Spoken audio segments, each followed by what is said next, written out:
Hi friends, स्वागत आहे तुमचं माझ्या यूट्यूब चॅनल ज्याचं नाव आहे आदित्य मोटिवेशन. मस्त राहा, स्वस्त राहा आणि माझे व्हिडिओ बघत राहा. शेअर, लाईक, सबस्क्राईब जरूर करा की येणारे प्रत्येक नोटिफिकेशन ही तुमच्यापर्यंत पोहोचतील.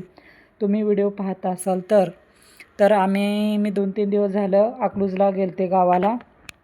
तर 2-3 दिवस झालं व्हिडिओ काय टाकले नाहीत, कारण की तिकडचे पण व्हिडिओ काढलेले आहेत. काय मोबाईलचं स्टोरेज फुल झाल्यामुळे शेतातले व्हिडिओ काय घेता आले नाहीत. म्हणून आज व्हिडिओ पोस्ट करत आहे की 2-3 दिवस झाले व्हिडिओ नाही टाकले. तर म्हणलं चला आज वेळ आहे तर टाका. तर माझ्या फॅमिलीसोबत मी गेलते बाहेर इस्कॉन मंदिराला फिरायला. तर तिथे एवढं गर्दी होती. सुट्ट्या असल्यामुळे मे महिन्यात प्रत्येकाला सुट्ट्या असल्यामुळे सर्व लोक इस्कॉन मंदिराला येतात. कारण की एवढं सुंदर आहे इस्कॉन मंदिरचे व्ह्यू वगैरे सगळं डेकोरेशन त्यांनी एवढी सुंदर केलं आणि स्वच्छ तर काय सांगायचं. तुम्हाला धूळ माती पण दिसणार नाही, एवढं स्वच्छ मंदिर. नाहीतर सामान्य आपल्या मंदिराच्या इकडं जावा तर किती घाण असते, काय असतं. आपल्या इकडं कुठल्याही मंदिरात जावा, तुळजापूरला जावा, कुठंही जावा, एवढी तिथं घाण असते. पण इथं बघा अजिबात कचरा नाही, घाण नाही, एवढं स्वच्छ मंदिर आहे हे. तर आम्ही गेलो मस्त मुलांना घेऊन फिरायला. एवढं छान वाटत होतं तिथं. आणि असं संध्याकाळची वेळ असल्यामुळं, कारण की ऊन नव्हतं, त्यामुळे फार गर्दी आणि तिथलं एवढं प्रसन्न वातावरण झालं होतं, फारच छान. आणि एवढी गर्दी. मी इस्कॉन मंदिराच्या शेजारी राहते, माझं काही घर लांब नाही आहे इस्कॉन मंदिरापासून. माझी 1 मिनिटाच्या अंतरावर ते इस्कॉन मंदिर आहे की चालत पण मी जाऊ शकते. पण एवढे दिवस झालं म्हणलं चला आपल्या यूट्यूब फॅमिलीसाठी जाऊन व्हिडिओ छान छान शूट करावं की आपल्या यूट्यूब फॅमिलीला पण बघायला भेटेल की इस्कॉन मंदिर कसं आहे. तर आम्ही गेलतो. तिथे फार गर्दी, छान निसर्गरम्य वातावरण की तिथून येऊच वाटत नव्हतं आणि एवढं मन प्रसन्न होत होतं. असं वाटत होतं की कुठं तर आपण बाहेर फिरायला आलो. एवढं सुंदर होतं तिथं सगळं.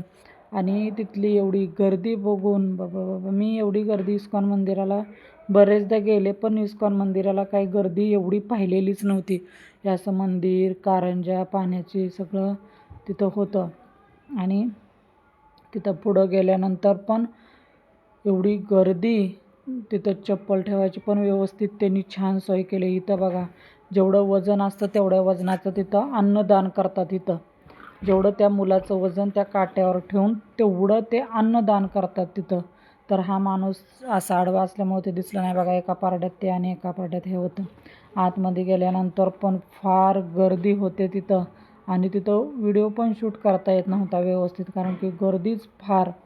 आणि एवढं छान वाटत होतं. कृष्णाचं सगळं कानावर एवढं प्रसन्न, टाळ मृदुंग सगळं होतं. हरे कृष्ण कृष्ण कृष्ण हरे हरे असा जाप मंत्र चालू होता तिथं की एवढं मन तृप्त होऊन गेलं की येऊ वाटत नव्हतं. पण माझ्या सोबत ना भावाची 3-4 मुलं, माझी मुलं आणि त्यांचं चिडचिडपणा चालू असल्यामुळं आम्ही पटकन तिथून पाया पडून आलो. इथं कृष्णाची वगैरे सर्व मूर्ती होती, त्याचंसुद्धा फोटो नीट घेता येत नव्हतं, कारण की तिथं फारच गर्दी होती. जेवढं मला जसं जमल तसं मी शूट करत होते आणि व्हिडिओ घेत होते. छोटे छोटे ब्लॉगिंग का होईना पण तसे मी घ्यायचा प्रयत्न करत होते. कारण की कधी काय करतात, व्हिडिओ काढून देतात पण फोटो काढायला थोडीसं मनाई असल्यामुळे तिथं मी जेवढं जमल तसं मला घेत होते. तर इथं छान त्यांचं हे चालू होतं, कृष्णाच्या आरती किंवा मंत्र. हरे कृष्ण कृष्ण कृष्ण हरे हरे, हरे राम राम राम हरे हरे असं एवढं तिथं चालू होतं. लोक सर्व बसून पूजापाठ मंत्र करत होते. एवढं सुंदर होतं. बाहेर आलं तर सर्व कृष्णाच्या जन्मापासून ते त्यांचं सगळं तिथं भिंतीवरती सगळं स्टॅच्यू वगैरे होते, छान होते. तिथून आलो वरती आलो आम्ही. तिथं होतं बालाजीचं मंदिर वरती.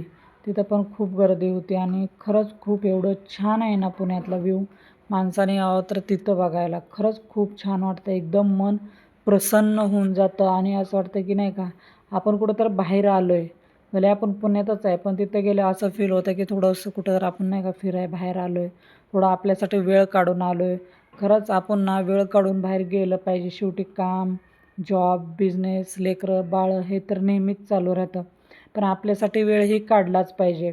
तिथं जावा तुम्ही, खरंच तुम्हाला खूप छान वाटेल.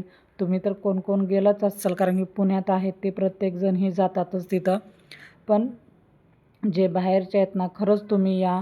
तिथं विजिट करा. मस्त आहे. तुम्ही जर गेला ना एकदम मन प्रसन्न होईल. तुम्हाला वाटेल खरंच एकदा तरी गेलं पाहिजे इस्कॉन मंदिरात. आणि मी तर येऊ वाटत नव्हतं, पण काय करणार, मुलं छोटी-छोटी भरपूर सोबत होती. त्यांचं सगळं नाही का बघणं, राहणं, खाणं-पिणं सगळं मला माझ्या आईला करायला लागत होतं, म्हणून आम्ही जास्त थांबलो नाही तिथून.